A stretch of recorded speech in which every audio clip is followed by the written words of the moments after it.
Magandang umaga sa lahat. Ngayong umaga ay babasahin po natin ang ika-13 kabanata ng Kawikaan at ang magbabahagi ng salita ay si Pastor Joash.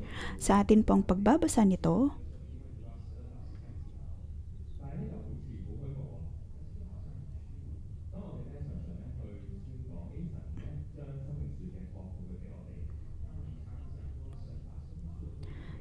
binibigyan po tayo ng Diyos ng pangako ng puno ng buhay. At sa pagbabasa nga po ng Kawikaan ay makikita din po natin ang tungkol dito. Tinuturo kung ano ang pagiging puno ng buhay.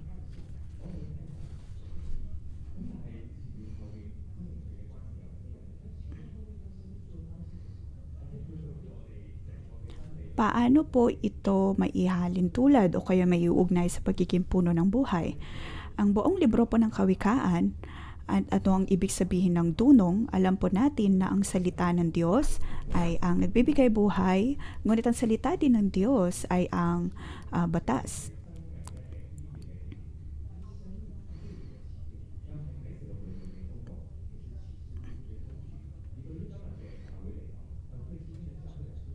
Sa atin pong iglesia, at mula po sa ating mga puso ay nais po natin ang lahat ng ito. Maisabuhay ang buhay na ayon sa kay Kristo. Maisabuhay ang kalooban ng Diyos at ang pagiging puno ng buhay.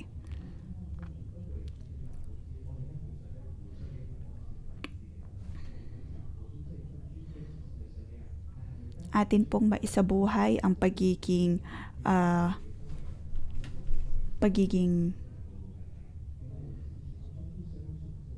maharlikang pari ng Diyos.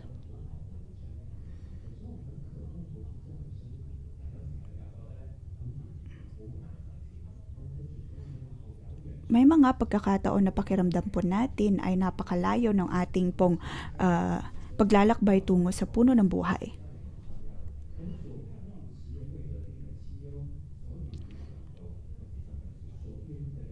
Sabi po dito, ang pagiging puno ng buhay ay mahalaga. Sabi po sa verse 12, ang matagal na paghihintay nagpapahina ng kalooban, ngunit ang pangarap na natupad ay may dulot na kasiyahan. Para pong sinasabi na ang puno ng buhay ay nasa harap po natin kung tayo ay nabubuhay ng may katuwiran.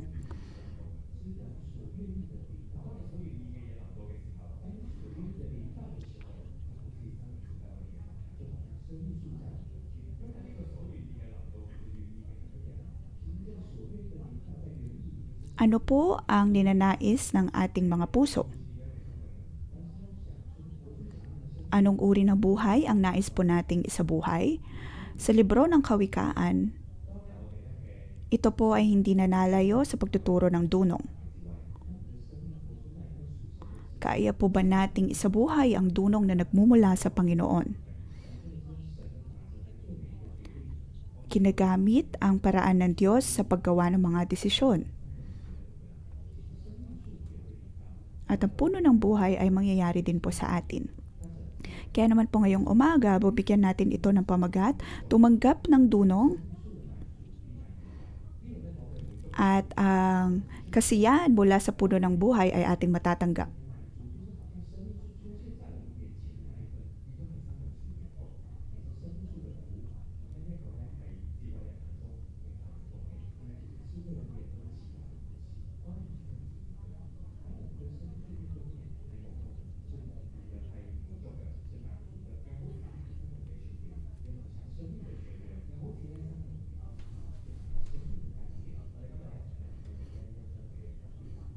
Sinasabi po dito ang kasiyahan na mula sa puno ng buhay.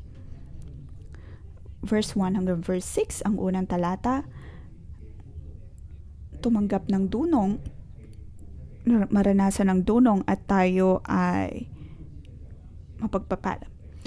Sabi dito, ang anak na may unaway nakikinig sa kanyang ama, ngunit walang halaga sa palalo ang paalala sa kanya. Ang pakarunungan ay nagsisimula po sa pakikinig. Ang anak na may unaway nakikinig sa kanyang ama. Ano ang pagiging isang may dunong na anak? Sa verse 1 to 6 ay ibinahagi po dito kung paano maging Matalinong uri ng anak, una ay ang nagsimula sa pakikinig.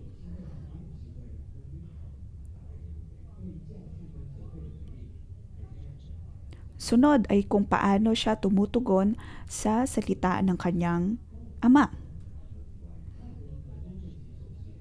Dito po natin malalaman kung ang isang tao ba ay may tunay na dunong o wala.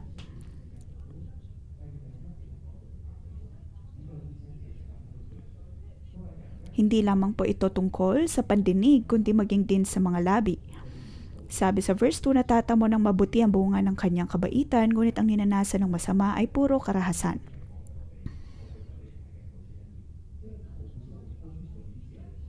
Ang ating mga labi ay hindi lamang po tungkol sa pagsasabi ng mga biyaya, ngunit nabanggit din po ang tungkol sa mga nangungutya. Katotohanan na nagmumula sa ating mga labi. Kaya po ba nating maging tapat at maging totoo?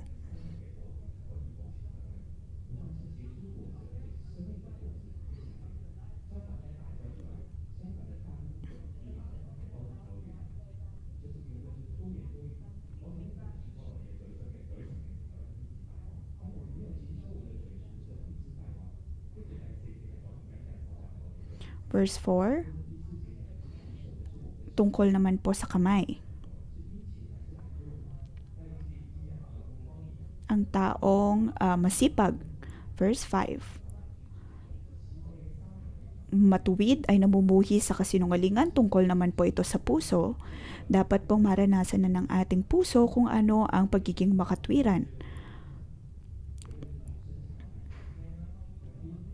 Verse 1 to 5, para po bang alam na po natin ang mga bagay na to, maging totoo, matutong makinig, maging masipag.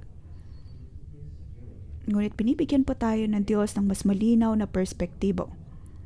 Marami po tayong bagay na alam, ngunit dapat po nating panghawakan ng lahat ng ito at iyon ang mahirap. Alam po ba natin na bilang Bible School student, bilang mga Levita, ang responsibilidad na binibigay ng Diyos sa atin, maaaring dumating sa pagkakataon na tayo ay magiging tamad.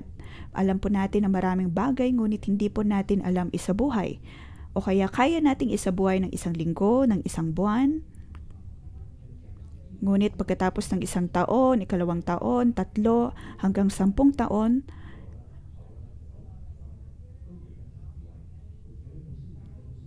ang mahirap ay ang kung paanong maging magpatuloy sa pagsunod kung ano ang tama at kung ano ang ayon sa karunungan.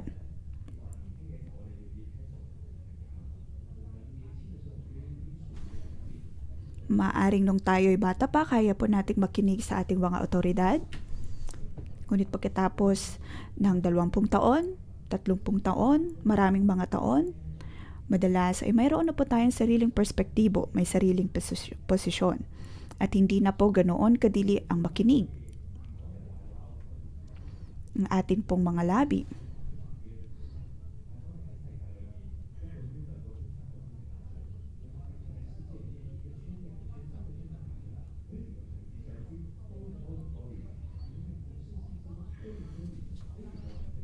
Maaaring sa iyong lugar ng trabaho, nandoon ang iyong boss, ang iyong mga kasama sa trabaho na nagsasabi ng mga masama sa iba sa isa't isa, ngunit ikaw bilang alam na kung ano ang totoo, ano ang tama,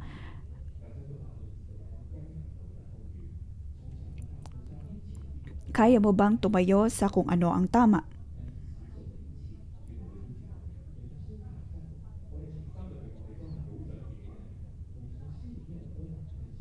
Sa atin pong mga puso, dapat nating sikapin na maging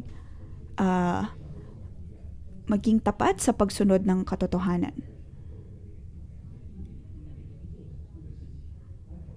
Dahil maaring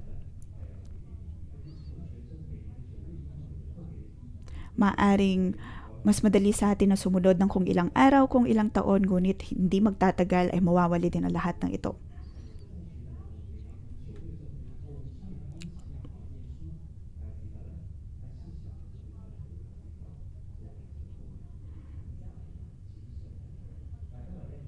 Napakahirap ang maging tapat, maging masipag. Ngunit sa verse 1 to 6, tayo po ay pinapaalalahanan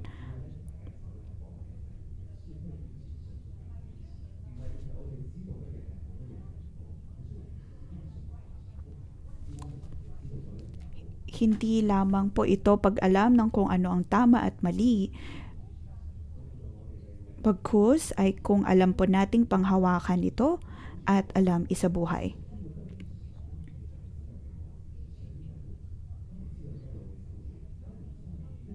Madalas ay makikita po ito sa prutas o sa bunga na makikita sa atin pong mga buhay. Katulad po ng isang magsasaka, kailangan mong magtanim. Kung sila ay magtatrabaho lamang para maging masipag,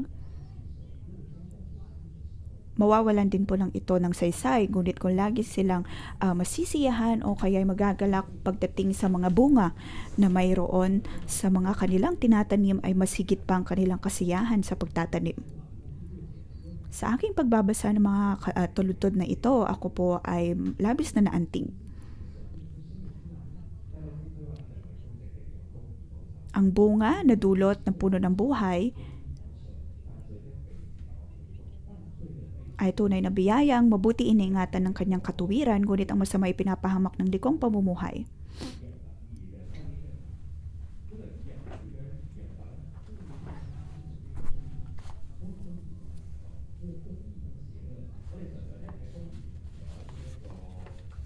Meron pong mga makatwiran at meron ding mga masama.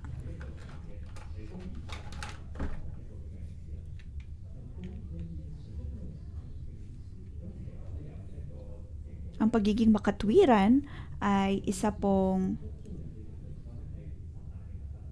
ay kalooban ng Diyos. At ang pagiging masama naman ay ayon sa kaaway. Ngunit dito, ang salitang katwiran ay para po bang pangalan. At parang sinasabihan ang ikalawang henerasyon na piliin lagi ang katwiran.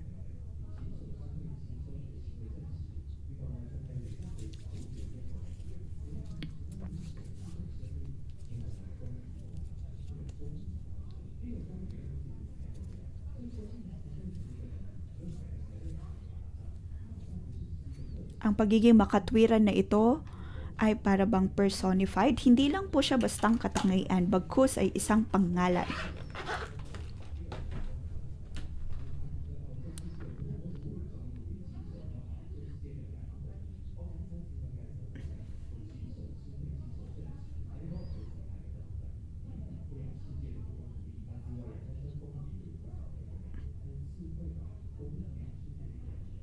Ang karunungan, ang katuwiran ay ang pagiging parehong tao nito. Dahil kung tayo mabubuhay ayon dito, ang mga bagay na ito na rin ang magliligtas po sa atin at poprotekta sa atin. Ito ang uri ng buhay na nais ng Panginoon na magkaroon po tayo. Kung maalala po natin sa Genesis ay nagamit din po ang salitang ito, ang katuwiran. Ito ay buhay na nagmumula sa Diyos, kapayapaan na nagmumula sa Panginoon. Kaya naman ang katwiran na tinutukoy po dito ay ang Diyos mismo. Diyos mismo ang poprotekta sa iyo, Diyos mismo ang magbibigay seguridad. Diyos ang poprotekta sa iyong kasaganaan. Diyos ang poprotekta sa iyong karakter, kaya maniwala sa Panginoon. Kaya naman, paano po tayo gagawa ng mga desisyon? Kung nakikita po natin ang katwiran, pagkatapos sa isang bahagi ay kasamaan naman,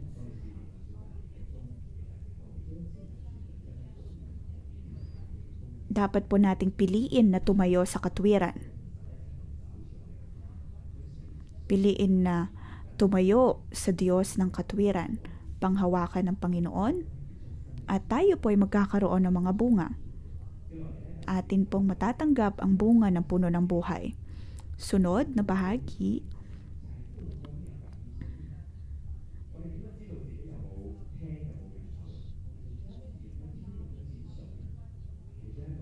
ang konsepto ng kayamanan dapat po nating gamitin pa rin ang karunungan at katuwiran. Hinaya ng Panginoon ang iba't ibang tao na magkaroon ng iba't ibang paraan ng kasaganaan o kaya'y kayamanan.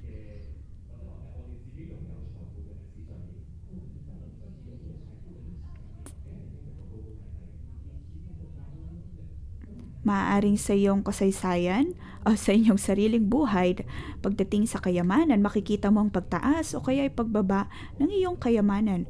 Ngunit ang dami po nito, hindi po iyon ang pinakamahalagang konsepto na dapat nating tandaan. Sabi sa verse 7, may taong nagkukunwang mayaman, subalit wala naman, ngunit ang iba'y nag-aayos mahirap, bagaman sila ay mayaman.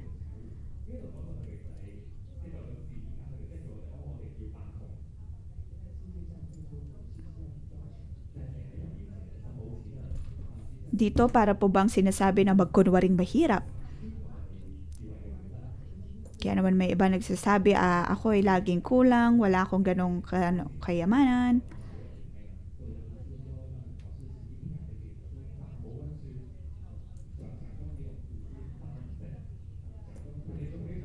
Katulad ng sa pag-aaral, kunwari hindi ka nag-aral, hindi ka nag-review, ngunit mas mataas naman ang makukuha mo sa exam.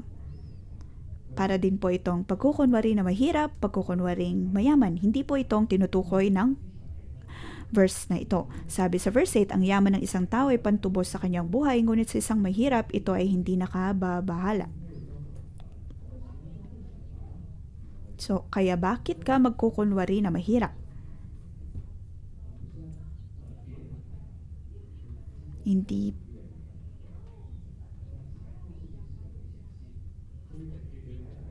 Ito po ay tungkol sa pag-alam ng kung anong kapahamakan na maaring may dulot ng kayamanan.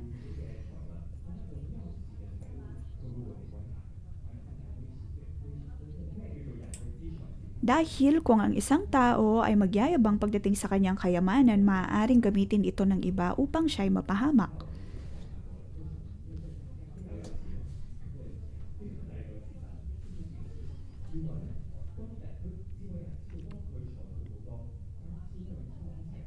Kaya naman ang tunay na marunong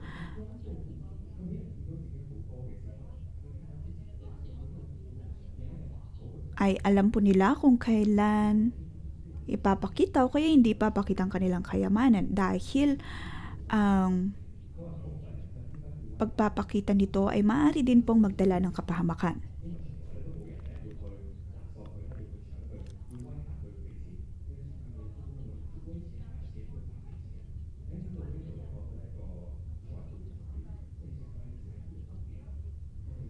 Pinapakita po dito ang punto ng kayamanan.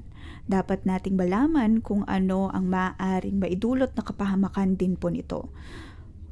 Sa mundo, sa espiritual man na aspeto ay ganito rin.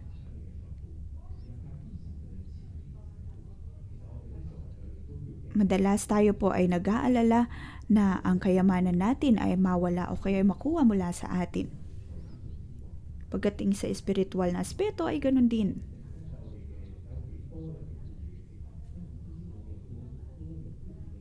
Dahil pagdating sa mga mayamang tao, mas mahirap sa kanilang isuko ang lahat upang sundin ng Panginoon. At nagiging dahilan ito upang gamitin ng kaaway ang kayamanan upang sirain ang ugnayan ng tao sa Diyos.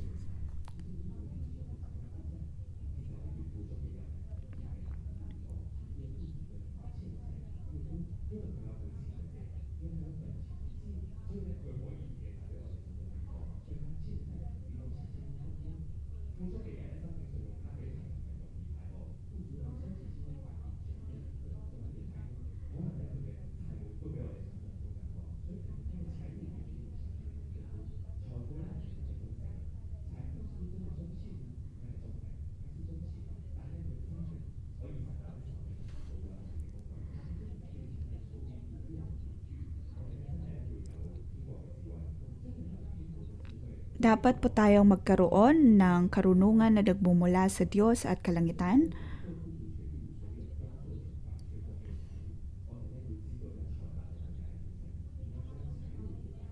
Dapat po nating balaman ang kapahamakan na maaring may dulot ng sobrang kayamanan. Hindi po lamang ito tungkol sa pagbibilang kung gaano tayo kayaman.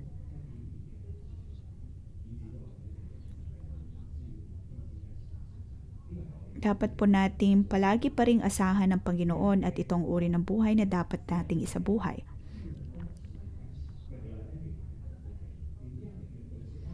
Sabi dito, ang matuwid ay tulad ng maningning na ilaw, ngunit ang masama ay lamparang namamatay. Ang kapalaluan ay nagbubunga ng kaguluhan, ngunit ang pakikinig sa payo ay nagbabadya ng karunungan. Ang focus ay hindi lamang po pagdating sa kayamanan, pagkus ay ang atin pong buong buhay kung tayo po ba ay nabubuhay ayon sa katuwiran. Hindi lamang po sa material na mundo,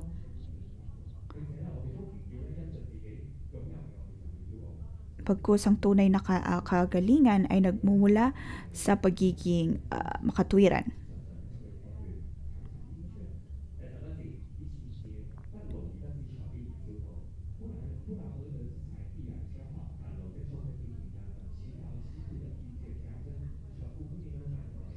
Ang matagal na paghihintay ay nagpapahinang kakalooban, ngunit ang pangarap na natupad ay may dulot na kasiyahan.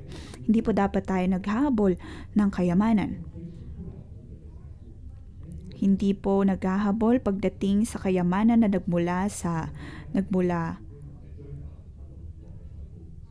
kasinungalingan.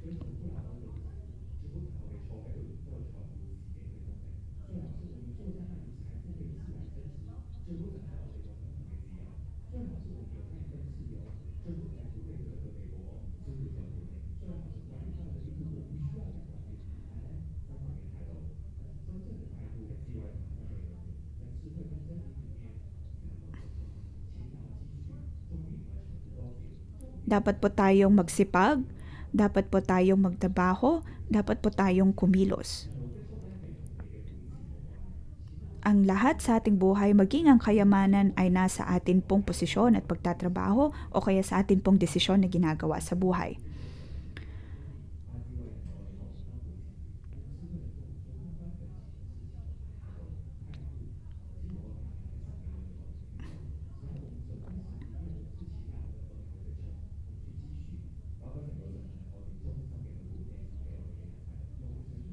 Dapat tayong magsipag, matuto ding mag-ipon, at pangalagaan mabuti kung ano man ang ipinagkakaloob ng Panginoon.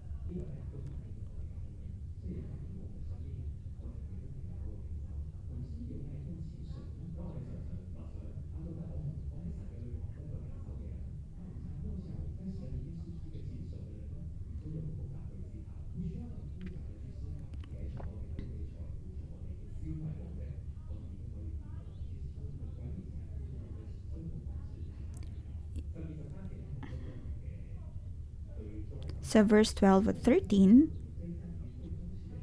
ito po ang sentrong konsepto ng kabanatang ito. Ito ang gitnang-gitna ng 25 verses na ito.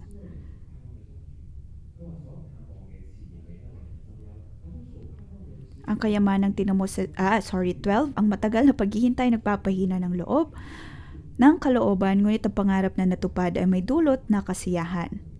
Ang puno ng buhay. Sa English ay sabi po, hope deferred makes the heart sick, but the longing fulfilled is a tree of life. Nabanggit po ang puno ng buhay.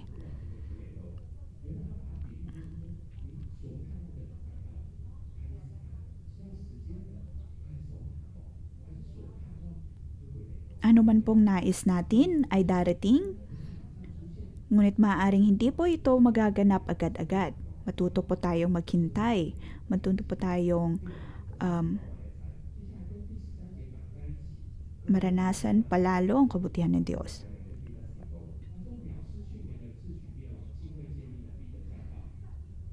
13. Ang nagwawalang bahala sa payo ay hahantong sa sariling kapahamakan, ngunit ang nagpapahalaga sa utos ay gagantimpalaan.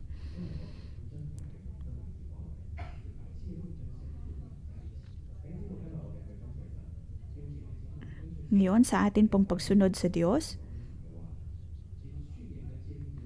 ang payo na tinutukoy po dito ay ang salita ng Diyos. Dapat po nating panghawakan ang salita ng Panginoon. Maaring hindi po natin matanggap agad ang biyaya na nagmumula sa ating pagsunod, ngunit huwag po tayong mawalan ng pag-asa dahil ang tunay na gintimpala ay magmumula sa Panginoon. Matatanggap po natin ang puno ng buhay. Para pong 611, nasunod na po natin ang simbahan ng kung maraming taon. Ang puno ng buhay, ito po ay bagay na natanggap po natin ayon sa Espiritu.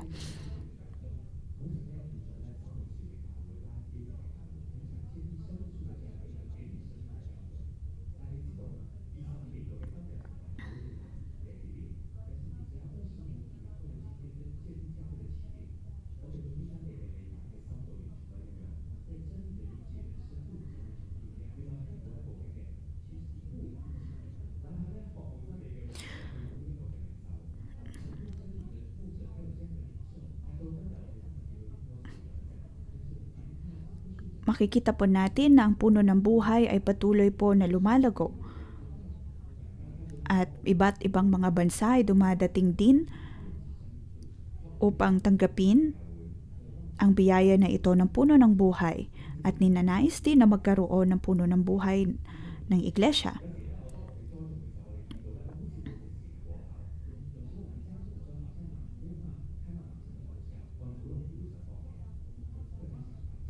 Madalas sa atin pong pagpaplano, pag hindi na po natin nakikita ang kasagutan o hindi nakikita ang epekto nito, ay gusto na nating sumuko.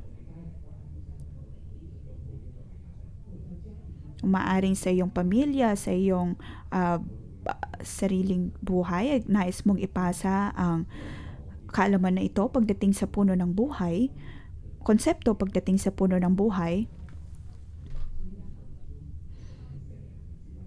Ngunit sinasabi po ng Diyos na huwag sumuko. Banal na Espiritong nagpapalakas na atin pa rin pong panghawakan ang pangako ng Diyos. Dahil ito ay darating at darating din sa atin pong pagsunod sa Diyos. Panghawakan ang salita ng Panginoon, panghawakan ang pangako ng Diyos. At tayo po ay magkakaroon ng matinding resulta.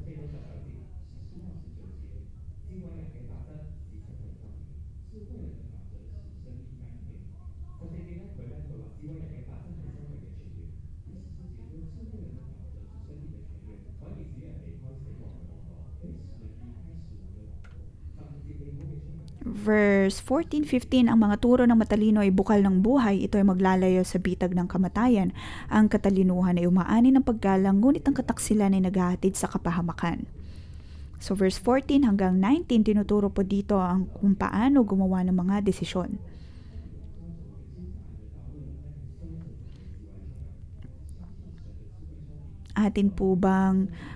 Tayo po ba ay umaasa sa karunungan na nagmumula sa Panginoon? O umaasa sa atin pong sarili?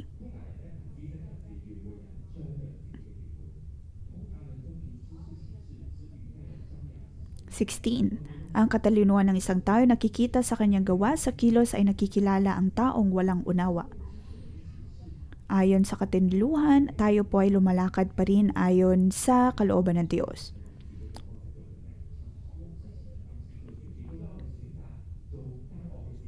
Sa atin pong paggawa ng mga desisyon, pagpili, atin po bang pinipili ang Diyos o tayo ay umaayon sa kaaway? Matuto po dapat tayong sumunod sa mga payo, sa mga pagtuturo. Verse 19, ang pangarap na natupad ay may dulot na ligaya, ngunit ayaw iwan ng masama ang kasamaan niya. Ang puso sa original na teksto ay buhay. Sa atin pong buhay, sa ating puso, ano po ang nais natin? Ginagamit po ba natin ang dunong sa paggawa ng desisyon?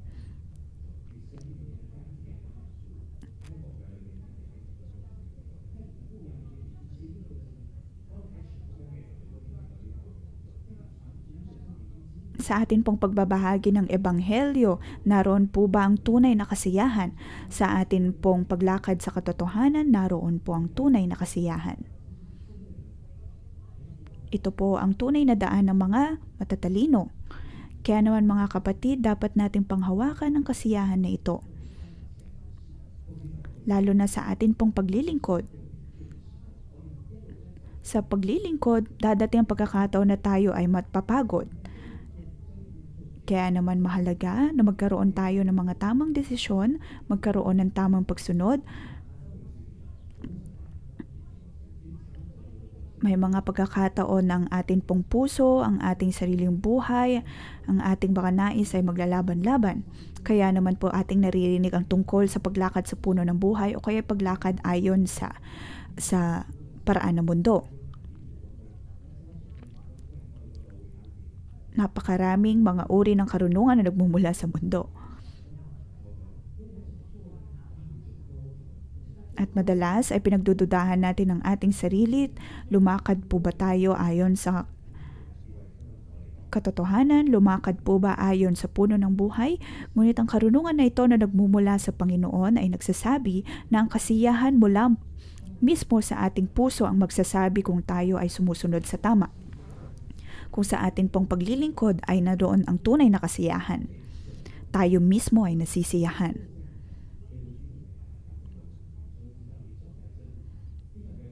At kung tayo ay nasisiyahan, alam po natin na tayo ay nasa tama.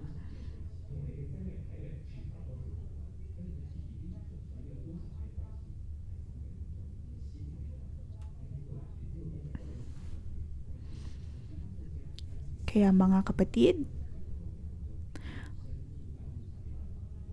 kung ramdam po natin ang kasiyahan at tamis sa atin pong mga puso, alam po natin na ito ay mula sa pagiging puno ng buhay, biyaya ng Panginoon.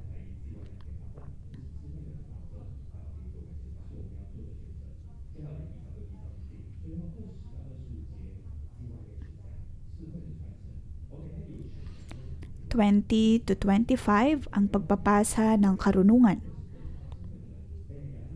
Sa atin pong pagtanggap ng karunungan ay kaya din po natin itong ipasa sa iba.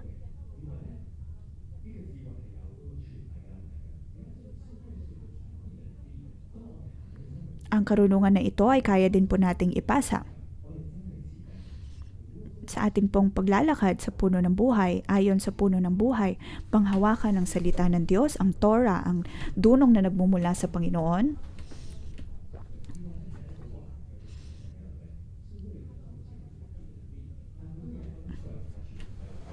Ang karunungan na ito ay kaya po natin ipasa.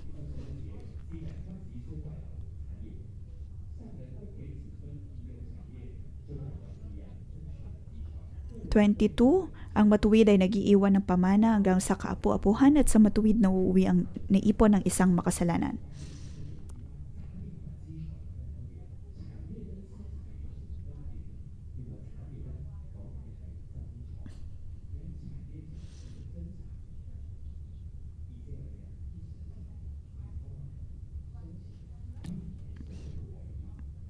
Ang pamana na tinutukoy po dito ay hindi po isang bagay na kaya nating bilangin o kaya ay makita.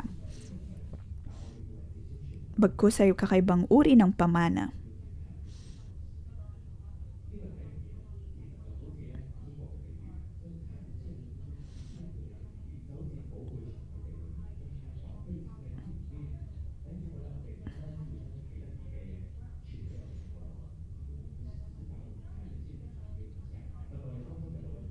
Hindi lamang po ito pagpapasa ng kung anong mayroon tayo sa susunod na henerasyon. Kaya tulad ko sa aking edad ngayon, mayroon akong sariling mga anak at iisipin ko din kung anong pamana maaari ko maibigay sa kanila. Paano ko maipapasa ang mga material na bagay sa aking susunod na henerasyon? Ngunit ayon sa mga marurunong, ang pinakaimportante sa lahat ay mga bagay na hindi nakikita. Iyon ay ang katuruan na nagmumula sa langit, ang payo na nagmumula sa langit.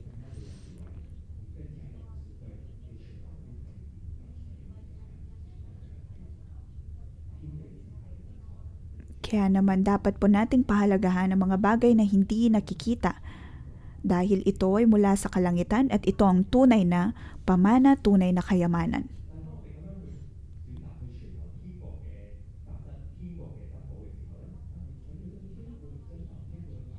Kung kaya po nating panghawakan ang kayamanan na nagmumula sa kalangitan,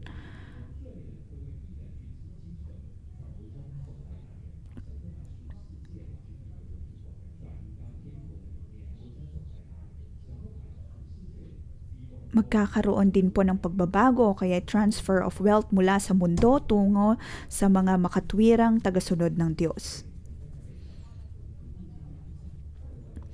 Hindi lamang po tayo nakapokus sa mga bagay na nasa mundo at dapat po nating tingnan o dapat po tayong mag-focus sa kung ano mang hindi nakikita o kaya yung mga bagay na itinuturo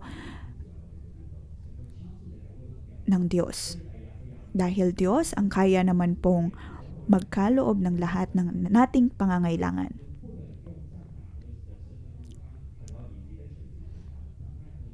₱25, ang matuwid ay sagana sa lahat ng kailangan, ngunit ang masama ay palagi namang nagkukulang. 24, mapagmahal na magulang, anak ay dinisiplina, anak na di napapalo, hindi mahal ng magulang. Nais po ba nating mabuhay ayon sa kayamanan o sa kahirapan? Tayo po ay dapat na gumawa ng desisyon. Marunong po ba tayong magdisiplina ng ating mga anak o kaya na ituturo sa kanila ang tama?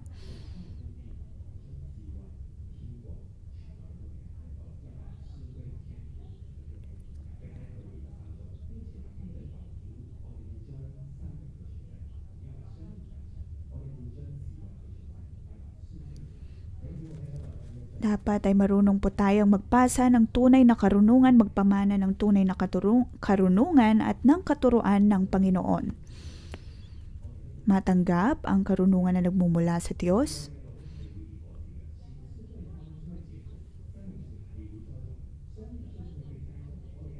At ang puno ng buhay ay higit na maitatanim.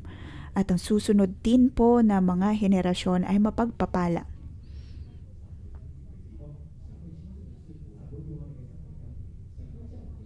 Ang Diyos ang magpapala po sa atin. Kaya pong tulungan ng Diyos ang susunod na henerasyon. At ang puno ng buhay maging sa susunod na henerasyon ay patuloy na lalago. Pagpalain ng Diyos ang kanyang mga salita.